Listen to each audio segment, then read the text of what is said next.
Good morning. Um, Today is a wonderful day of Tubishvat. It's one of the four Rosh Hashanahs in the Jewish calendar. And it's mentioned for trees. And this is when the sap trees starts to flow again. And the back of winter is broken. It might not feel like that because the Northeast is a lot of the southern states are going through a winter storm now. But we're just having rain here in New York. And the time now is 5 minutes to 6. I finished the daf about 45 minutes ago, and not a half hour ago. Yeah, about 5:30. And I'm here with my two mishkichim, Mr. Salt and Mr. Pepper. Hello, good morning, and happy Martin Luther King Day. Excuse me, I'm Canadian. This is a Canadian house. Yes, but we're in the States, and it's Martin Luther King, and that's it. Okay, well, and I'm Mr. Pepper, and I want to say, because it's Chag today, we have to drink some beer. No, no. Well, I want to drink some beer. You're not working today. You have the day off, and I want to drink some crisp apple beer. Yay! No, sorry. I only drink if it's for a mitzvah, Friday night or something. And if you guys want to know how much you need to drink on Leil Shabbos, the rice is 5.1 fluid ounces. So I'm not a drinker, even though I go to Shirasha. So I have 5.1 fluid ounces because that's the derisa for Kiddush. And I have another 5.1 fluid ounces for all the Sham Zachars. And then I don't want to feel left out, so I have another 5.1 fluid ounces for me. So we're talking 15.3 fluid ounces. And maybe a little more because I'm not really counting. You're not supposed to measure on Shabbos. So probably, yeah, at least that. And so here we have a date. Now it's important that you have dates and figs that don't have bugs. That's right. You can't eat bugs. Not allowed. That's right.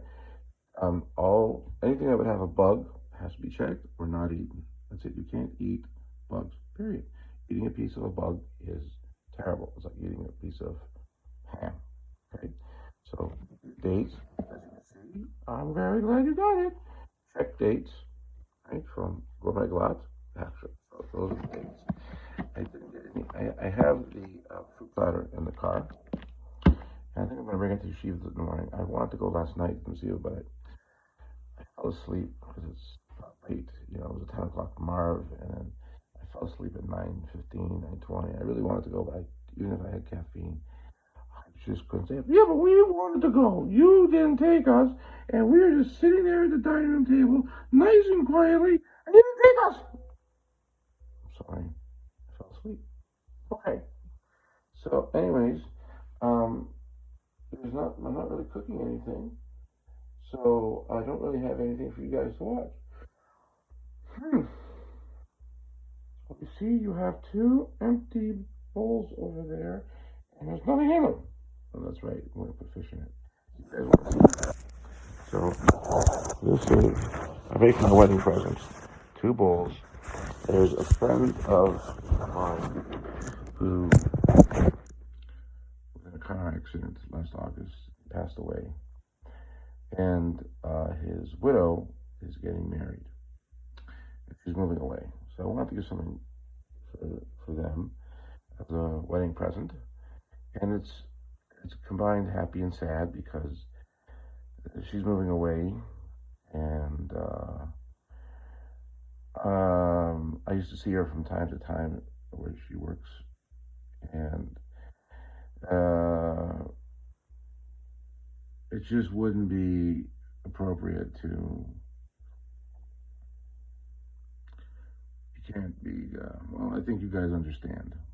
So it's a part of me that it's also maybe I could come once in a while for Shabbos and feed the fish, as my excuse to come. Okay, and it's very important in relationships not to creep the other person out. So I don't want to creep out anybody, and I wish them happiness and completeness, and they should have eyes on Israel. And I'm not going to mention their name, but it's a happy and sad moment. You know, people moving away and they're moving to Lakewood. I don't know if they'll be back for Shabbos or something like this, but she's like a sister. Something like she's like a sister or a cousin to me. That's yeah. All right. So I'm sorry, this is not a happy thing. Well, we completely understand how you feel. You're very emotional. Why am I here? I'm going to talk to you privately in his ear, okay? And then you talk, okay? This is Mr. Pepper's friend speaking. I'm Mr. Salt. Uh, he's a very emotional guy. I have no idea why. Just be black and white, I tell him. Just, just the facts, nothing else. No emotion, no feeling. Be antiseptic like an alcohol swab. And don't get the vaccine. It'd kill me. I didn't get the vaccine. And look at me. I'm a perfectly complete white sock. Socks should not get the vaccine. Okay, now it's Mr. Pepper's turn. Okay. My name is Mr. Pepper, and the only thing I agree with Mr. Salt is socks should not get the vaccine. Under no conditions am I getting injected with anything. Well, wait a second. Maybe a needle and thread. But that's not a vaccine. Yeah, that's okay. Needles and threads are okay. But I'm not going to take a needle and thread to either of you. You have a bald spot, and you're perfectly fine, and I like you just the way you are. Oh, that's wonderful. Let me give you a kiss. Mwah! Thank you. Well, okay, so I got a kiss from the spot. All right. Um, I think everybody should be safe, exercise common sense, and I think you understand what that means. And as a nice Canadian Jewish boy, I'll say one thing.